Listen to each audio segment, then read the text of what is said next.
Liu and Mr. Martin.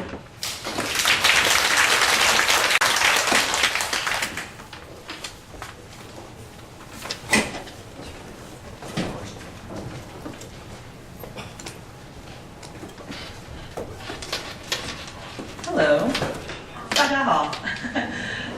I'm going to apologize to start by saying that I'm going to use English for my presentation because I guarantee you my Chinese is much worse than all of your English, probably. So, but if you have any questions at the end of the session, please feel free to ask. Luckily we have these wonderful translators who can help as well. So thank you so much for having us here today. I'm just going to do a very quick little introduction to Google News Lab and talk a little bit about the work that we're doing to help support online verification and fact-checking in Asia. But just a very, very quick little talk because I want to give you guys as much time with Iain as possible because he is one of the experts in Asia about this work. And so I want to give as much time as possible to him. So, what is Google News Lab? When I talk about Google News Lab, I always like to start with Google's mission, which is to organize the world's information and make it universally accessible and useful. This is probably a familiar mission to all of you in the room because journalists have been doing the same thing long before the internet, long before Google ever existed. It's a really unique and challenging time for news. Technology has disrupted business models. It's also changed the way that journalists have to do their work.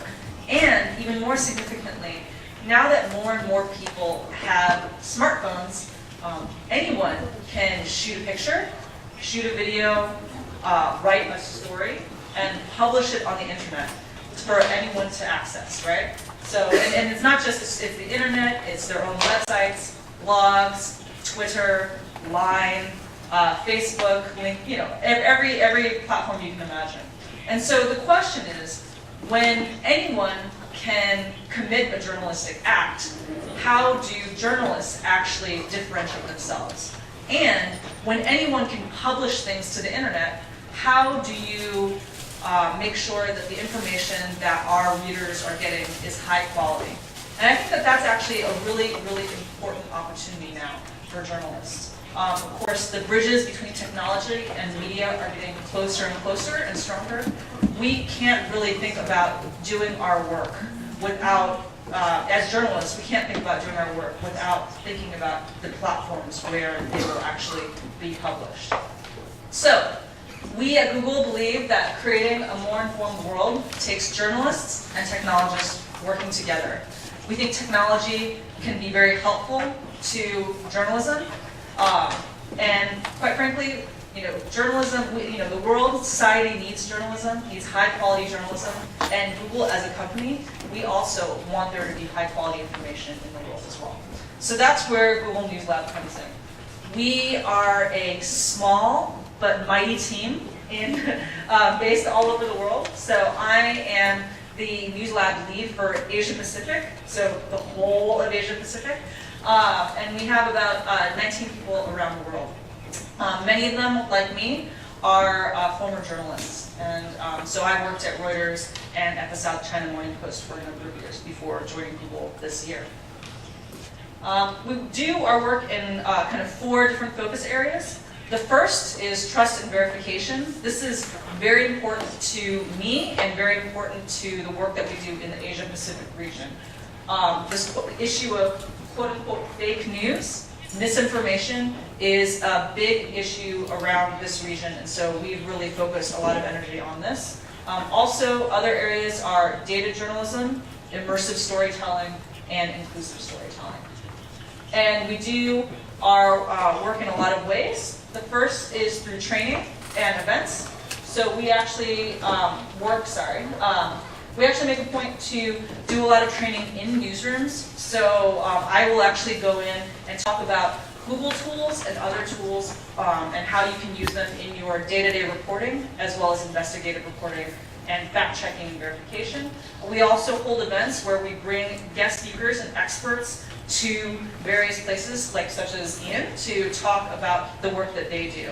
And so you can actually hear it from the people who know how to do this work the best. We also are very involved in product and research. So journalists use Google tools quite often, so we want to make sure that they work for you. So I'm sort of that person who will be your ambassador within the company. If you're using a Google tool, if you have feedback, we are the ones who talk to the product teams and tell them how you're using them, and also what you think works and what also doesn't work. Another thing that we like to do is we like to bring people together. We know that we're a small team and we can't do everything, and really the answers and the solutions should come from the industry. So we want to be able to help to make those connections and get people talking, people who are doing similar work. And so just specifically about trust and verification, because that's what we're talking about today. We have trained more than 100,000 journalists around the world since 2016. And our goal is to get Google tools into the hands of 500,000 journalists this year, which is a big, big task.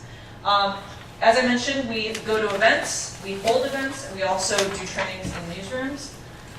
We also have a website, which is the Google News Lab website, and it has a number of training modules and tutorials about how to use Google tools, especially for things like fact-checking and verification. And I'm very happy to say that we are near the end of our translation of the website into Chinese. So hopefully in the next couple of months you will actually be able to take those lessons in Chinese yourself as well. And so the lessons you'll see here are like on verification and how you can use the tools. Another thing that we've been doing is we are one of the founding partners for the First Draft Network. These guys are the experts at how you do verification and training around the world. They are an NGO focused just on this work. Storyful is also a founding partner of this network as well. And what's really exciting about the work that they're doing is they are trying to make sure that everyone has access to the latest tools and methods of how to do this work. So to be honest, when I'm preparing to do trainings, I actually go to their website as well. And the other thing is they also are a partner network, so all of your news organizations are welcome to apply to become part of this partner network. And when you do, you can get access to their training materials, their tools. They're about to roll out a very comprehensive training curriculum about how to do fact-checking and online verification. And I know that they are looking for partners who can help to translate and localize this training curriculum for each country. Because of course, the issue of misinformation is different in every country, and of course language is a big issue as well. And so they want to find partners who can help bring this curriculum to the rest of the world, not just English speakers. First Draft also has done a lot of initiatives to try to help provide fact-checking and verification in important moments such as elections. So they ran something called Crosscheck in France. They just finished something called WallCheck in Germany. And they have now expanded their work in Asia, mostly in partnership with the Google News Lab. So poor Iain has been on many planes working in partnership with First Draft and with Google News Lab to do trainings all over the region, and we will continue to do so. We've also worked to help translate First Draft materials into a number of languages, including Korean and Indonesian, and hopefully Chinese if there's a need. And we've done big trainings all over Asia as well. And the last thing I'll talk about before I hand over to Iain is what Google as a company is also doing to help elevate high quality information. So one of the big challenges, of course, is that if you go back to your newsroom, you'll say, this is amazing, I really want to do fact checking and online verification, and it's great. But the question is, if people are looking for the truth, will they actually find it? Will they find your article that is high quality information, or will they find the viral thing that everyone's sharing, right? So one of the ways that we are trying to make sure that high quality information is elevated is by creating something called the fact check tag. So the first thing we have to do when we talk about this is to talk about what exactly is a fact check.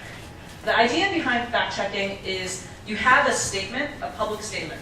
And so using all of your skills as a reporter, you find out whether or not that statement is true or false. So this is not getting into the area of like someone's opinion versus another person's opinion. Those are two different things. So if a politician says, the Ministry of Transportation spent $2 billion in 2016, that's a fact that you can verify, right? So really making sure that you're talking about facts as opposed to opinions. When news organizations or other initiatives are fact-checking material, they can actually implement something called a fact check tag. And when it is implemented, it shows up in Google News like this. If you see the red box here, you'll see that there's a tag that says fact check. So the idea behind this is that if you do a fact check and then you input some code into your story, then you're telling Google that this is an article that provides a fact check, and that's how you get that tag. So it appears in Google News. It also appears in search. So if somebody, all the time there are always these rumors, especially health rumors. If let's say you are on WhatsApp and your aunt sends you an article that says, eating apples will give you kidney failure, right? We get these articles all the time. My mother loves to send them to me. If you want to, you go to search, you look up. If there has been an article that has fact-checked that issue, and they have implemented the fact-check tag, then you can actually see in search and in news that there is a little fact check. So then you can see here that there's this story about kidney theft that people always share all the time, and there's a fact check by Snopes.com in the US. It also appears in mobile. This is the code, and it's all open source. You can just go to schema.org if you want to implement this. The other way of implementing this is something called Share the Facts. This is a widget that does not require coding. It also allows you to create these little cards that you can put your own icons in. So the Washington Post is actually using this widget. And by using this widget, it not only appears on your website, but also it has the code in the background so that it can appear in Google as well. But this is just the beginning. We are trying to find as many ways as possible to partner with journalists around the world to help to provide solutions to this very important issue. So please keep in touch. I think my contact information should be in this book. If you are interested in partnership or would like an introduction to the First Draft Network, please feel free to get in contact with me. And with that, I'm going to hand over right to Iain. Thanks so much.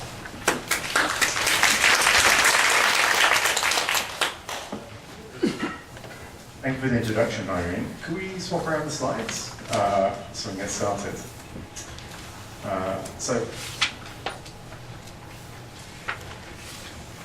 Great, ready to go. I also was going to tell you a little bit about First Draft as well, but there's no need now because Irene has explained this very well. But we're one of the members, and I'd just like to sort of introduce, sort of why I'm here today to talk to you. So I work for the news agency, and I run the bureau for this news agency in Hong Kong. We've got a team of 6 journalists there. But Storyful isn't just a news agency in the traditional sense. We are also partly a technology company. We spotted that there was a lot of information. Often stories were being broken first by people on social media rather than traditional journalists. And those people, when they're eyewitnesses to news stories going on around them, they're taking photos, sharing video, maybe now also streaming live video in HD from the middle of the story. But at the same time, there's also a lot of fake information, a lot of misinformation being shared on social media. And our company was created to help other journalists to navigate this, to help them find real stories, to connect with real eyewitnesses, and then also to shut down fakes and make sure that they don't spread. To do that, we're using technology to help us monitor what is happening on social media, to find stories, to find videos, to find photos from breaking news events, And then we as journalists, using some of the training, some of the tools that we've built to help separate what is real from what is fake. And then send it over to our clients, some of them who may be in the room. But no. So let's give you a bit of an overview of what we're going to talk about today. So start by talking about sort of what is this area of sort of misinformation, disinformation. I try not to use this term, but it's become very popular. Fake news. I think also in Taiwan, this is an issue that many people are very concerned with. I'm going to talk about some techniques for how you can spot misinformation and disinformation, how you can fight back, and then also what tools are available to you to help your newsrooms in doing this. So I'm going to borrow this slide from my colleague, Claire Wardle, who's now the lead of First Draft. She created this slide to help us understand what are the different kinds of misinformation, disinformation. I'm sorry this is only in English, but we're going to get this translated. But essentially, there's different varieties of this, what it has been called by some people as fake news. And it kind of breaks down into two different areas. Disinformation. Somebody's created something intentionally false with the intention of misleading somebody, the reader.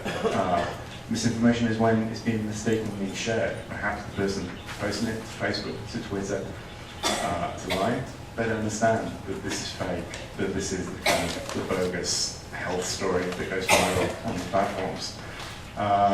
And some things are posted as a joke. So it helps us to understand when we categorize what we're dealing with and how best to tackle it. So this term of fake news has been mainly focused, I think, in the US is around certain types of websites that are impersonating other journalists, other news organizations, but they're trying to make money from online advertising by creating a crazy headline about politicians done this. I must read this. People jump in and they realize there's nothing in the story, or maybe they just only see the headline and then share it forward. I think we as journalists, we're a little bit too suspicious to be fooled by this kind of content. And often sort of when they're sort of impotently, you can often spot these mistakes very easily. Some of these sites are slightly better put together and can be confusing. Sometimes people can just be taking a copy as a photo of, say, New York Times, Washington Post, and then making some changes in the code to change the headline or to Photoshop the headline and share it forwards. Some of the ways you can check for this is often these websites want to look like a legitimate news organization, but the URL, the web address, is wrong. If you're looking for ABC News in America, they've registered ABC News with a different URL name or domain registry, intentionally misleading people, or they've not entirely copied the website right, so this website has got the wrong kind of logo. You also find that they're running the wrong kind of adverts. You find most advertisers don't want to be associated with this type of website, and you see some kind of crazy adverts on the side. That's another reason for you to be suspicious about the source of this information. Often you can find clues about the website in the About section. Often these websites claim to be of humor, a form of parody or satire, when their real intention is actually just to be shared and go viral on Facebook and to make money. Sometimes they'll talk about this in the About section, sometimes they won't. But then also, as journalists, you can also find some clues there about who is the person who created this misinformation, disinformation website. And then you can understand maybe what their motivation is. Like with one recent example, I was seeing a story that was related to a hurricane in the United States. I can see this website with a very crazy claim and a crazy video. Started to look into this website, started to track backwards. I took the URL from the website. It looks like it should be a legitimate website writing about things from Florida. I take the URL, I take this to a tool called Whois, main registry, which tells you who registered the website. I can see that it's registered to address in St. Petersburg, not Florida, St. Petersburg, Russia. Which is a clue that maybe something is not entirely right about the information on the show.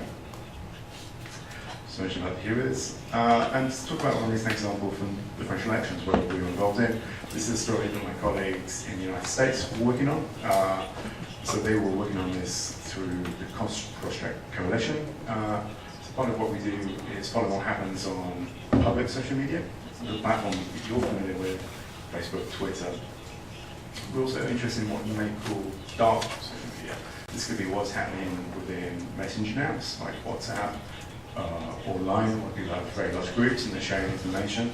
Also on websites which I think are popular in the West, but not Taiwan, like 4chan, where people are organizing and talking and planning in small private rooms. This is a story about how somebody in the French election tried to create a piece of fake news to try and discredit Emmanuel Macron. They were talking about what can we do to make French people not like Emmanuel Macron, and they decided the answer is there needs to be a story that he's got a secret bank account in the Caribbean. My colleagues were following this, they were in the discussion as well, they can see that people are talking about it, and see that also one person is also making some fake documents. Unfortunately, well, we're in, that these stories don't stay on these small forums for teenagers, they spread. So this was very quickly picked up by one of these disinformation websites who make money from running these kind of crazy stories with no fact checking. Again, sadly, it doesn't stay there. It gets spread even further when it's been shared by people in extreme right in the United States. It's now on Twitter. It's now going viral on Twitter with 4,000 retweets. But then also, we're talking again about these closed networks where information is being spread, and also it's being spread in an organized way. This is another website called Discord. It's very popular with right-wing organizations. It's behind a password, so you need to be invited to some of these conversations. But now you have people involved in the right wing in France. They've seen the story in America, and now they're discussing how can we make the story go viral in France? How can we make people, normal people, outside of this small bubble, how can we make this go viral on social media? And from that you can see they've created plans and photos of this bogus document, and then they push it out to the main party accounts to the rest of the world. Good thing was that we were involved in the story. We spotted the people at the start, we spotted the people on 4chan, and we were able to debunk the story. You have other forms of fake content. This is a story that went viral recently. You don't often see this kind of manipulation with video because it's much harder. And often when people do it, they're not very good. It's very easy for journalists to see and spot that this is fake. Sometimes they're very good. Like this is a video we saw recently where it's meant to be a hawk picks up a snake and throws the snake at a family having a picnic in Australia. Seems very crazy, and you know the normal answer is it seems too good to be true. It probably is. The way you spot this often with these manipulated videos is to pick out the mistakes. It's very hard to do this kind of editing, and people often make mistakes when they do that. To do this, we'll approach it with frame-by-frame analysis. We'll start to look at why are there inconsistencies. You can see that the snake is very big at the end of the video, but then at the start of the video it's very small. It's grown in size very quickly. It doesn't really make sense, which is a clue. You can also see that there's other things in the background, like this bird doesn't react to the rest of the video. These are all clues when you're looking at videos like that they may be doing the fake. So this is not about overview, so like part of what we're doing to tackle this problem of misinformation, disinformation is training, talking to you, sharing tools that we're using. We've also involved in projects like Election Land, where we're trying to spot fakes around the US election. This was a little bit narrow in terms of just focused on trying to spot fake content and misleading content based around the election day. Maybe we should have been a bigger project in retrospect, but you learn these things. We're also very involved in this Cross-Check Coalition and also Watching in Germany, trying to spot fake and debunk fake content around the French and German election. We're also involved as a company trying to sort of disrupt the economics of people building these fake news websites. Advertisers don't want to have their products, they don't want to have their adverts running on these sites. It's bad for their business to be associated with them. So like the technology side of my company is trying to build a registry to try and help advertisers understand who are the good guys, who are the bad guys. So they can, the idea is if you make this economically unattractive to the people creating this fake content, there's some people who create fake content for political reasons or they have other motivations, but many of them are interested in money. If they can't make money from doing this, then this will maybe limit the problem. Then also another part of it is I mentioned about sort of we're trying to understand what is this world of sort of dark social media, what is separate from what you can see on Facebook, what you can see on social media, Twitter. So we're trying to understand what happens inside messaging groups. We've been somewhat successful with this already in how we report on the Islamic State in Syria and Iraq. Following a crackdown on Western social media, they moved to other platforms. They started to use Telegram, which is a Russian messaging app, and is encrypted. But we were able to sort of track them there, and we can see how they operate inside small chat groups within the Telegram app. You can see what they discuss, what content they share, and we can understand how that is created, and then also how it's shared out onto like the public platforms. So let's go talk a bit more just detail about kind of like the core of what we do at Storyful.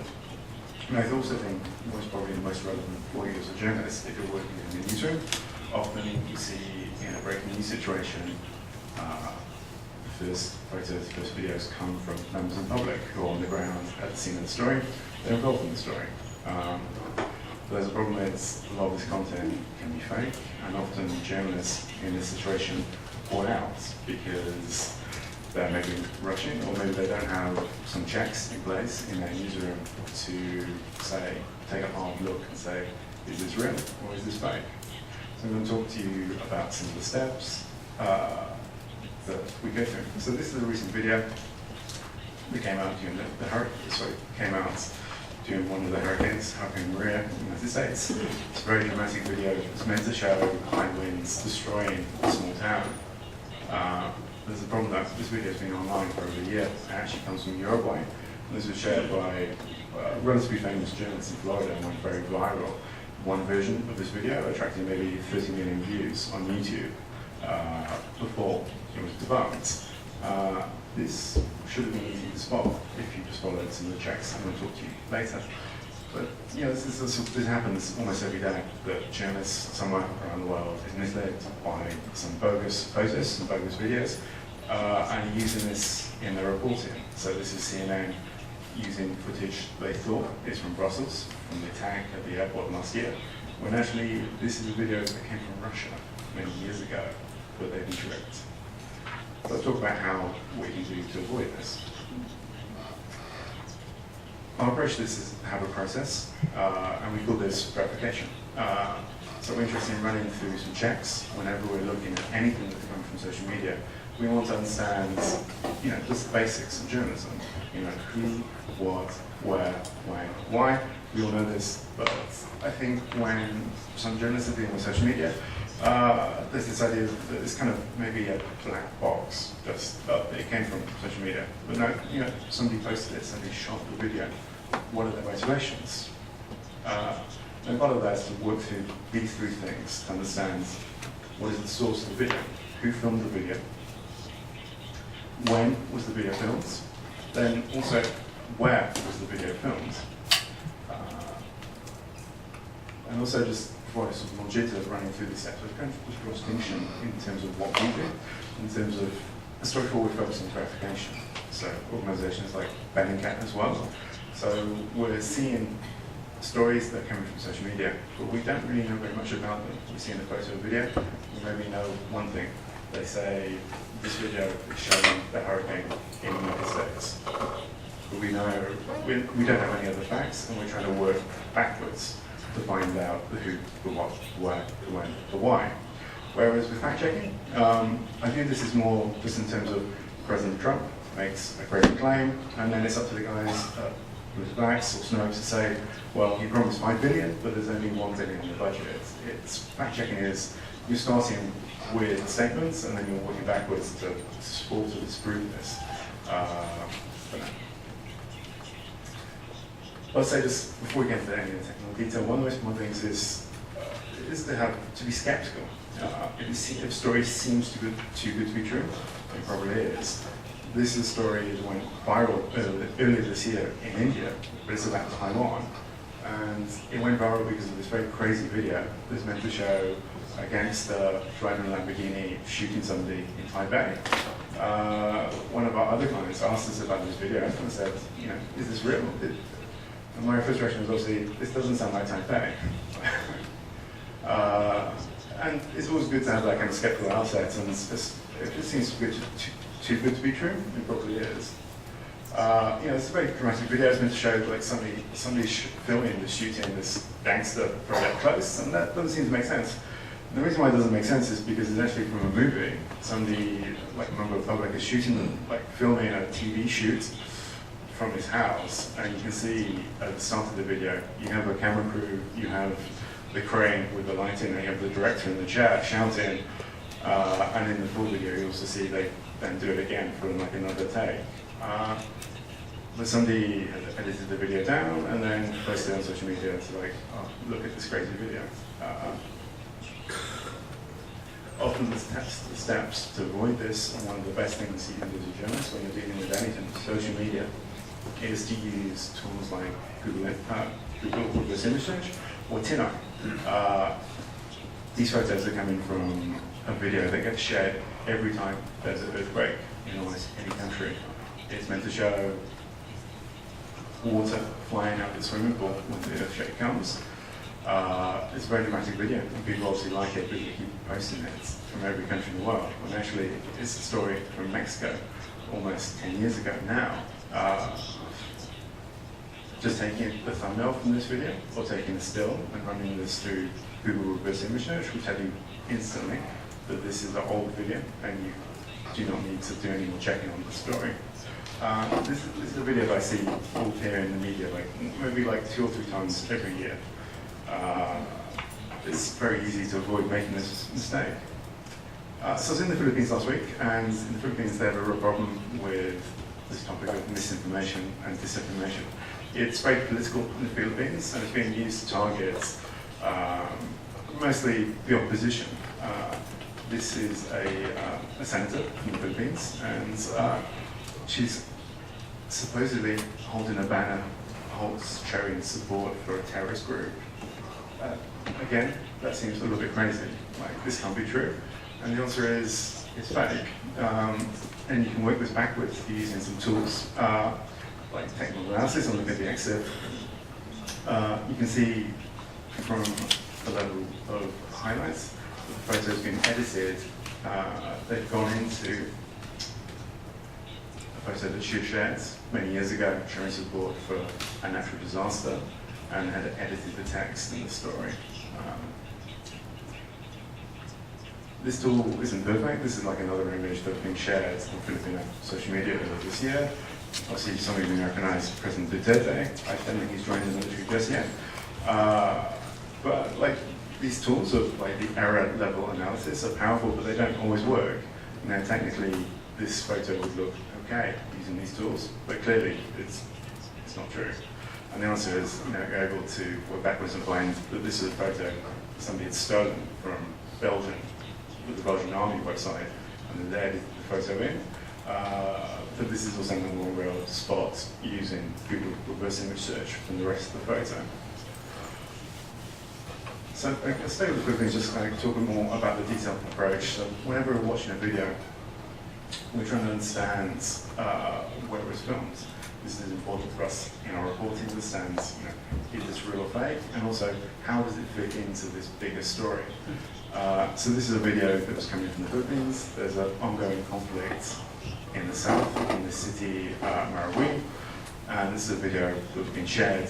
It's meant to show that there's an airstrike in the city, and we've been asked by our clients, is this real, and is it from this place at this time? How do we go about understanding that? Well, whenever we're watching a video that's been shared on social media, we're trying to understand what clues can we see. Also from any photo we're seeing, what clues can we see from it? Are there any landmarks? If we see a car, is there a number plate on the car? Is there a street sign? Can we read the street sign? What language will the street sign be in?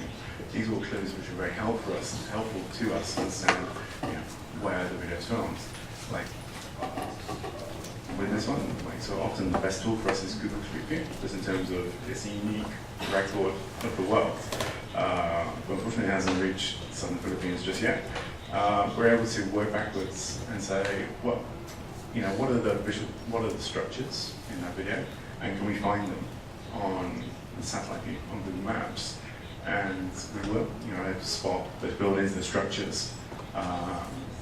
This is a very powerful tool for us, particularly in places like Iraq and Syria, where there isn't really very much public information, but we're able to use the satellite view to spot structures, buildings, mosques that appear in the video to help understand where they were filmed.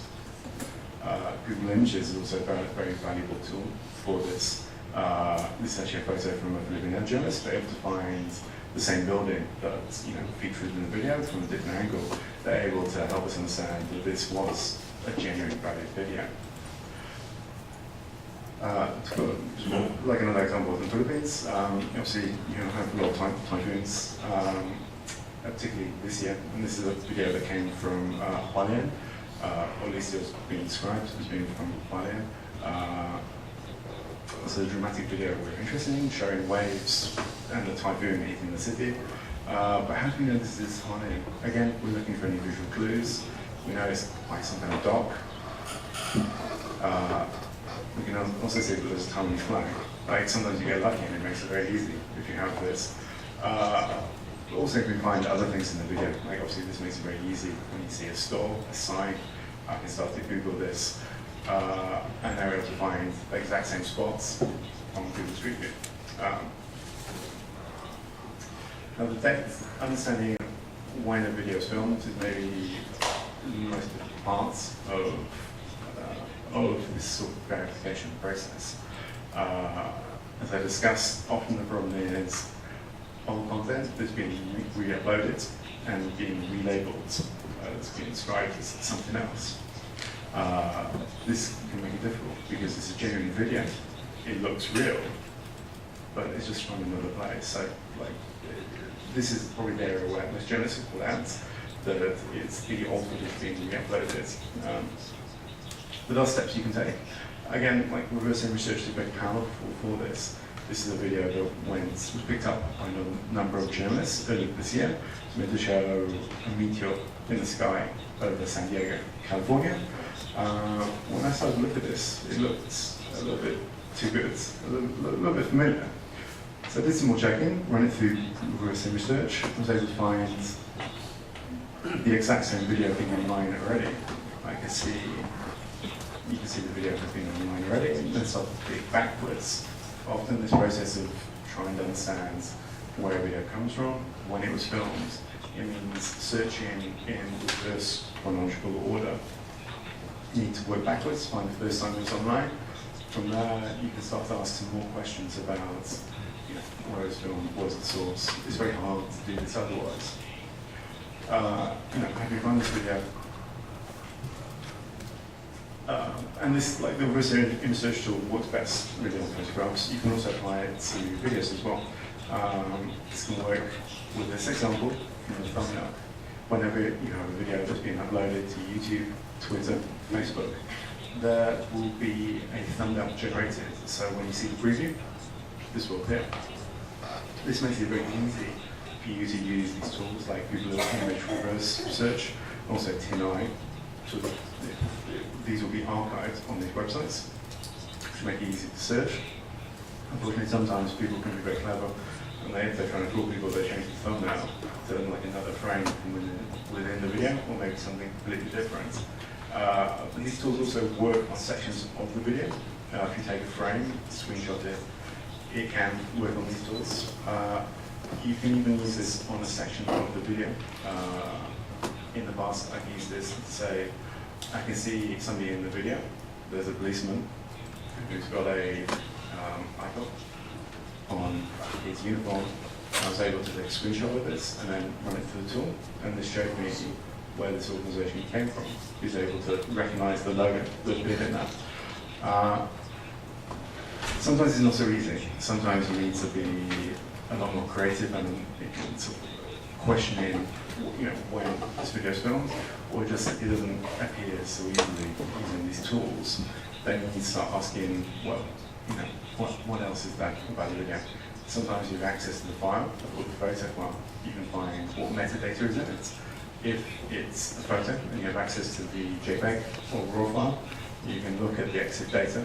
You can see the data will show you when the video is taken, and also on what type of camera it's taken on, which can be very valuable. This is more difficult when it's been uploaded through social media. This data has been stripped by the social network, and you only have the upload dates from the first time it appeared on the social network. You can also find other clues in the video. So, we're asking critically, it's like, well, if this is meant to be from Taiwan today, we know what is the weather like in Taipei now. Why is there a rainstorm in the video? Why is the ground wet from rain if this was meant to be filmed today? These are all sort of questions we ask. I think it's good to apply these in your reporting if you deal with social media. And it helps checks that help you avoid being tricked by content shared on social media. Perhaps the most important part of the story is the source. I think it's very difficult to incorporate anything from social media in your reporting unless you understand who is the person who took the photo or video or made the statements, and also to understand what is their motivation. We talked already about sort of this area of misinformation, disinformation. People often have a very specific agenda when they're pushing this content. They want it to go viral, to be shared for a reason. What is that? Also, there's the issue of when we as journalists are using content from members of the public in breaking news situations, they own the copyright to the photo, to the video. A big part of what we do at Storyful is we help manage that. So we deal with copyright and clearance for TV organizations and newspapers we work with. It's very complicated with them for working with different countries, different laws on copyright, and that's a big part of what we do. But that's something to be very mindful. Often people are very happy for journalists to use their photos and videos. They may not realize they're valuable, but I think it's important that we respect their copyright. But to work out who took a photo or video, understand where something from social media came from, often involves tracking backwards to do some digital detective work to find what have they posted in the past. If you have this person, I mentioned the video from typing in the stats, does it make sense that this person was in Holland to take this video on this day?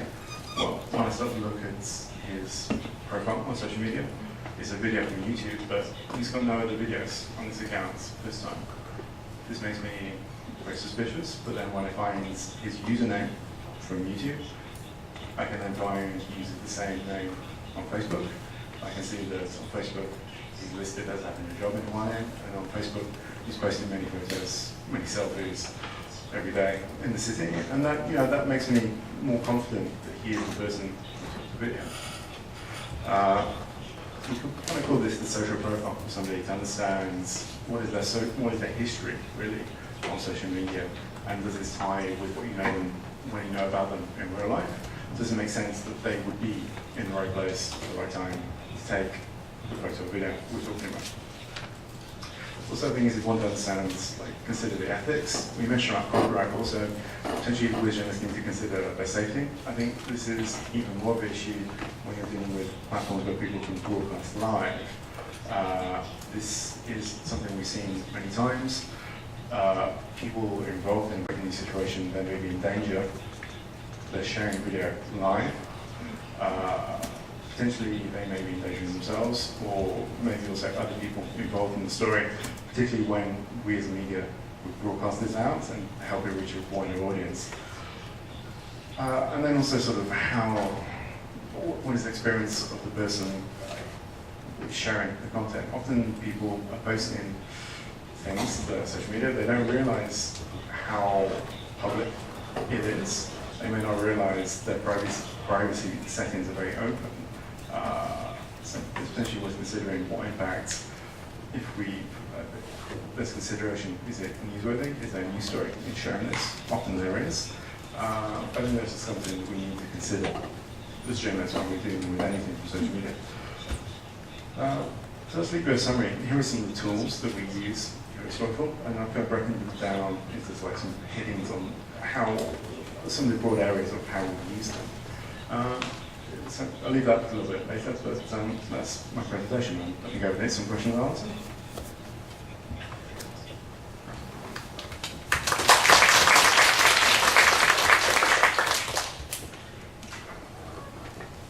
I think we can keep it pretty informal. If anyone has questions for either of us, go ahead. I have a question for Iain. You just mentioned the tools for Storyful, right? Okay, I want to make sure that can you make sure that those tools are the best tool? And I think when you do verification or fact checking, you must have to make sure that you have enough talents and big enough database, right? Yeah. So Yeah. the question was, are these the best tools? And then also, do you have enough information, or like? Two questions. One is, what is your database for fact checking or verification? And second question is, how can you make sure that those databases, the data in the database is correct, is qualified for fact checking? Okay, that's a good question. Often there's a kind of right tool for the right job. And often some of these tools are only good for one thing only. And often where it's difficult is people would like to make this automated, just so you put the photo into the machine and then it says, yes, true, fake. It's not, and it actually involves a lot of work from the journalists who need to be, kind of cunning to understand, to sort through this. In terms of the data, I mean, we've built some own tools internally where we have access to APIs for platforms like Facebook and also Weibo, Twitter, partially Twitter. So I mean, that gives us as a news organization that head starts that we can tap into that. And there's a lot of really complicated stuff that the technology people do in sorting through that. As a journalist, I'm just kind of seeing the results as it come into me. I would also say some of the tools here, they do the same thing. All these partially similar things to what we can do internally at Storyful. I think you can open source much of what we do using these tools. But I mean, potentially the bigger issue of are you missing things on social media? Yes. I mean, there's a huge amount of content on Facebook which is set private, and then and as Irene says, sort of Facebook is semi-private, and then you have something like Line, where people could be sharing, incredible stories, breaking news, photos, videos, but we'll never see it because we cannot search into Line. So yeah, I think this is a very interesting area. I think there's sort of an iceberg if we're seeing Twitter, Facebook, YouTube, but then underneath you have WhatsApp, WeChat, Line, all the other platforms, and there's a lot going on. We're trying to understand this, but it's very difficult because they're created to be private. Does anyone have any other questions? 大家可以用中文问，我们的口译人员会帮忙翻译，不要客气。只要打开麦克风，那口译人员都可以听得到你们的问题。我们实际上想要问什么？如何操作？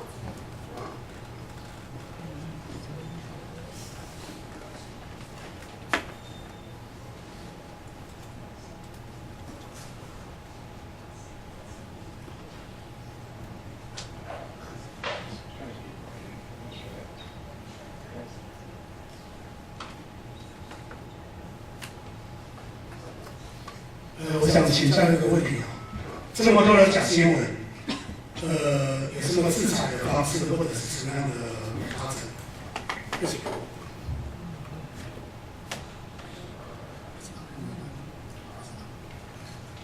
So could I just repeat the question in English? Please.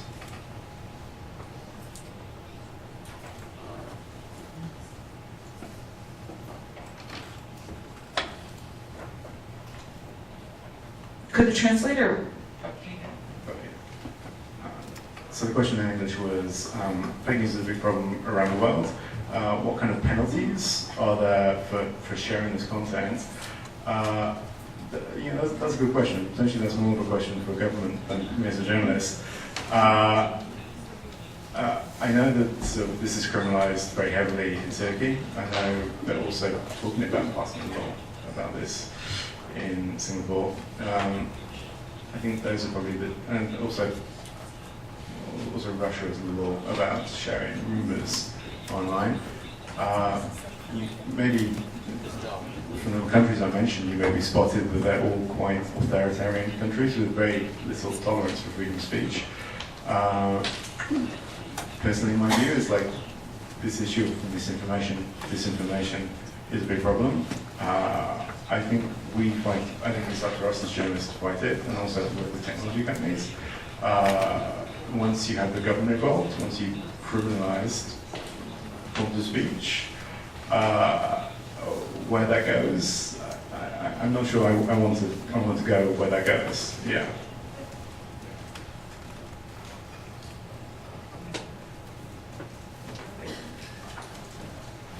Okay, thank you for your presentation, both of you, also for your efforts in, to verify the true information online, because I think it's very important to have, true information and fair information, because it's good, it's very good for democracy and how, the democratic society works.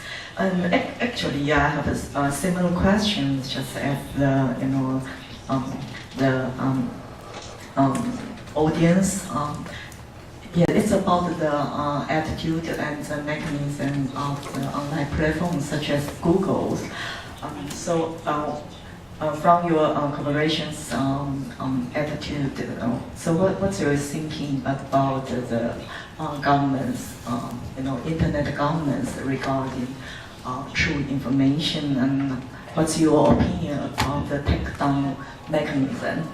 Especially when we see some European countries start to, try to enforce, the strict, law for the online platform to take more, more serious responsibility in verify and also take down the misinformation.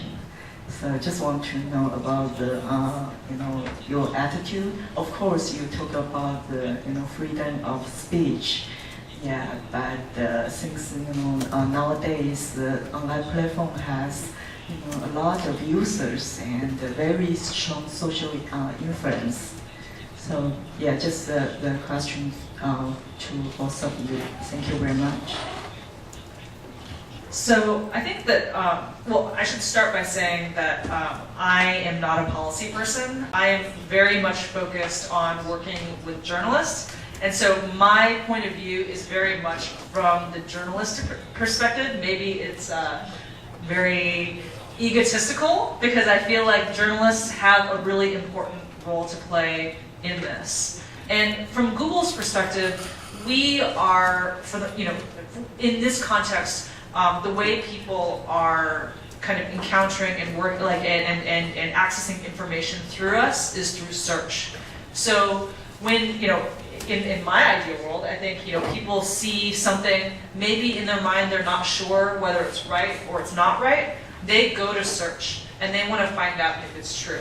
And so we as a company, we are working very hard, and that's why honestly we spend so much time working with journalists and news organizations on this, because we want to make sure that when people come to us to search, that they're getting a truthful answer. That the answer that they're getting is the one that is actually verified that it has, and journalism, we hope, has a high standard. We have protocols. I mean, you look at what Storyful is doing, right? And so the idea is that with things like the fact check tag and other initiatives, that the good content is at the top. That's our goal. Google does believe in a free and open web, but we feel like what we are aiming to do is make sure that high quality content is the first thing you see when you come searching for us. That said, technology is evolving all the time. The methods that people use to create and spread misinformation and disinformation are changing all the time. So we are constantly changing our methods and improving our algorithms to be smarter as well. That is where the technology point comes in, and that's also why we are looking to try to be very close to the providers of high quality information, so that we are keeping an eye to the ground, an ear to the ground. We know how this information is spreading, because an algorithm is an algorithm. It is as good as the information that we put into it. So we need to talk to experts who know what's happening country by country, language by language, because this problem of misinformation and disinformation is very different all over the world. And so part of the challenge that we have is understanding enough on a local level so that we can actually train the machines to be smarter as well. I think that's a good answer. But I think everyone would agree that there's more work the platforms need to do. I think it's very easy for journalists to say in response to this problem, we must ban this, we must criminalize this type of speech. But then, we need to ask, why are people sharing this? Why are they not reading what we write? I think there's a gap there. It's a question of news literacy, and also us as journalists connecting with our readers. Why is this popular? Why do they share this stuff? You can ban it, but it'll just pop up somewhere else. And also we need to, again, it's easy to reach for the ban option, but there's unforeseen consequences in every time you have an action. So I think everybody agree it's a good idea to ban the Islamic State from broadcasting propaganda on social media. I think everybody is in favor of this, and the social networks apply algorithms to start blocking this content, and this is a good thing. The problem is that the story of the war in Syria is mainly told by not journalists but activists, people living in their city who film the conflict on their mobile phones and upload it to YouTube and other platforms. The algorithm is busy erasing this, and then also our archive, because it's being flagged as being linked with the Islamic State in other areas. So this is part of history, a narrative of this conflict, essentially the only story of this conflict that's being erased. So yeah, I think leading to conclusions leading to the ban option is risky. I think we as journalists can go with this with the help from the platforms without resorting to that.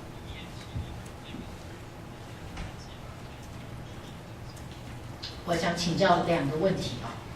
第一个问题是，新闻事件它通常都是有一个重点叫做时机 timing， 就是说这个事件在发展的过程当中，资讯是最混乱的。那也所以假新闻、真资讯的关键的重点是都在跟时间赛跑。就像美国的总统大选，事后已经1年多了。 Facebook 才承认他找到了400多个假账号，在选举期间大量用广告的方式，其实他是用这个买卖的方式，用交易的方式，大量买了假的广告或假的新闻在脸书上散布，可是都选完了，希拉蕊也落选了所以就是说，那我反过来讲，那我们刚刚提到的这个 Google 我们想要了解，就是你有没有一个比较有效率的比较及时的，或者是比较健康常态性的有效率的一个机制，就所谓的平台治理的机制去善尽你作为一个平台业者的问责 accountability 的这样的一个角色，是不是可以有比较效率一点因为我是作为一个那个内容业者，就是 content provider 电视台的业者，我们其实在跟 Google 我们比较多的互动是在盗版的处理。Google 有提供或者 YouTube 有提供我们一些所谓的检举跟申告的机制，但是我们运作了这个1-2年下来，其实关键点都在效率不彰就是我们做了很多的努力，可是盗版的东西还是大量的在 Google 还有 Google Search 跟这个 Google 的网站上大量的呈现。那所以我的意思就是说，反过来以美国总统大选为例子，效率怎么样能够让 Google 在假新闻的一个分辨上的效率是比较好的。那好，第二点就是说就是说如果有冒犯不好意思，我先请大家体谅一下，就是说 Google 有没有在玩2手策略？就是说，一方面你发展一个所谓的打假的机制，给我们盗版的申告机制有一只大蜘蛛会在网站上用自动化的方式去处理这些盗版用自动化的方式去处理假新闻，但相对的同时，你的 Google Search 是卖钱的，你只要有买，就可以在 Google Search 上放在前面了。就我们刚刚有讲到的关键字就是，我如果搜寻某一件事情比如总统大选，可能如果有买、有给钱提供给 Google 的这个假新闻，是不是就可以排到前面呢？因为在盗版的案例上，我们就看到很多盗版的业者，他只要把钱给了 Google， 他就在 Google Search 的排行榜是排前3名的那这个不论我们怎么申告都拿不下来。就以上，谢谢。I'll jump in to start first. I think I can only really answer part of it. So I mean, there's a problem with fact checking. You have the story, the claim goes viral, and then you have the correction or the fact check. It goes up, and then only maybe 1%, 10% of the people who share this will ever see the correction. Also, maybe dishearteningly, Facebook has been running a project in the United States where if you click on a story and you report it, you'll be sent to a team of journalists, and they will check the story and they'll fact check it. If they decide it's fake, they will mark the story on Facebook. So every time somebody shares this again, it will tell them this is fake. Unfortunately, some research came out last week. People will still share this even though they're being told it's fake. Why is that? Because it reinforces their own viewpoints. So this is a big problem. And to do this in real time is very difficult. In breaking news, it's very chaotic. This is why mistakes happen. But my message is really that we can do more as journalists, having a process. Using these tools will help you speed up, help you avoid mistakes. But it's also difficult. I'll be honest, I don't think anybody in the US, even Facebook, was really expecting to find there was a Russian organization brought in to create fake news and to create, these Facebook groups. It's kind of difficult to solve the problem you don't know you have. I mean, I think that, as I mentioned before, everything, this whole ecosystem is just evolving so quickly, the misinformation, disinformation ecosystem, that we are all trying to keep up, right? I mean, again, as Iain said, I don't think anyone necessarily could have anticipated what happened in the United States. But the lesson from there is now there's a big discussion around it. And Google is on the hot seat, Facebook is on the hot seat. I've been on many panels with someone from Facebook sitting next to me, and there are these poor journalists who are sitting on the same panel, and no one ever asks them questions. They just all ask us questions, right? Luckily, thank you for asking Iain some questions, so he doesn't feel like his trip was wasted. But I think that from our perspective, from my perspective, partnership is really important because, again, these are problems that are being perpetuated by humans that we are trying to get technology and machines to also help to solve. But we can't train those machines to help solve these problems until we know what the problem is. And the only way that we can know what the problem is by working with you all, because you guys see this on the ground. And I think that that's kind of been what we've seen. Election land was one example. Cross-check is another example. Wall check is another example. Those are experiments around elections to try to see what are the technologies, what are the techniques that can actually work in real time. Do they actually make a difference? And I think that we are working on all these projects, and the truth of the matter is that we don't know how successful they are until academia and researchers, that we were able to take a look back and actually see whether or not these projects are making a dent, which ones are successful, which ones are less successful. So, I mean, that's really the state that we're in right now. Again, the search is built off of an algorithm, and we need to have more information to make that algorithm smarter. Now, to your question about search rankings and things like that. Again, I'm going to reiterate that I am not a policy person. I'm also not on the business side of Google. Like reporters, I am a cost center. I spend money as opposed to make the money. But I think that the key thing for us in terms of that is to emphasize a couple things. One, we do not make money off of Google News. Okay, we do not make money off of it. Full stop. Also, Google News is a whitelist, so you have to apply to become part of Google News for your content to show up in Google News. Okay, and that's actually, we have a team internally that actually reviews those applications. So that's one thing. Search. There are two sections of search. So there's the ads, which are at the very top, and those are paid. But search rankings are, you don't pay to play in the search rankings. Okay, our algorithms are built to try to provide the best information based on what someone is looking for.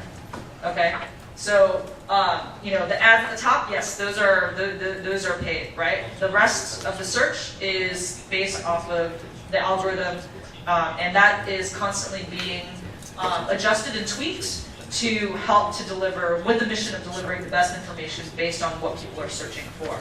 And so again, this is why it's really important for us to have these kinds of conversations and for you to ask hard questions and give us examples when things are not right, because that helps us. Like the example that I think was quite, that got a lot of publicity was the autocorrect feature, right? So, I think it was last year, there was a big scandal because if you typed in, if you're typing in the search bar, then Google is trying to guess what your search is, right?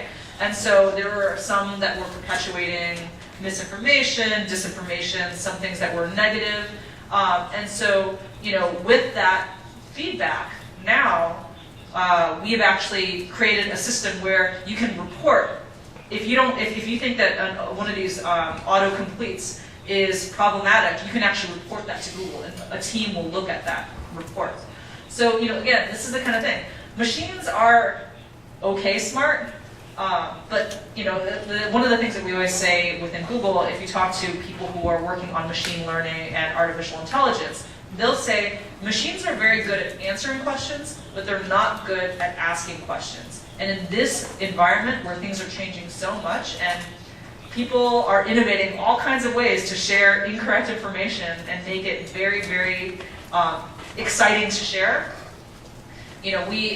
machines need to be taught. They don't know how to ask the right questions, and that's why journalists, as Iain said, we have a lot of tools. You can see all the different, this is just a few of the tools that are out there.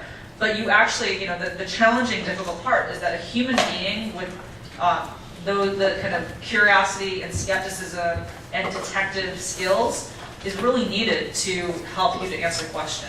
And so, that's a challenge. Now, that said, you'll notice that a number of those tools are actually Google tools. And one of the things that I am doing and my team within News Lab is doing is we are working very closely with journalists to try to talk to the product teams, because we know, because we are former journalists, we know how useful these tools are for this kind of work. So we want to talk to the product teams, who are mostly engineers, who never imagined that journalists would be using these tools, and hopefully give them feedback so that they can actually make the tools work for journalists better. When you think about it, Google Maps of Earth was not built for journalists to do verification. It was built so that if I want to find out where the nearest Starbucks is, I can find out where the nearest Starbucks is, right? That was, it was for the average consumer. Now, Google is very much aware that journalists are using these tools for this very important work, and we want to make them better. I think, we're done. Okay, we're good. Thank you so much.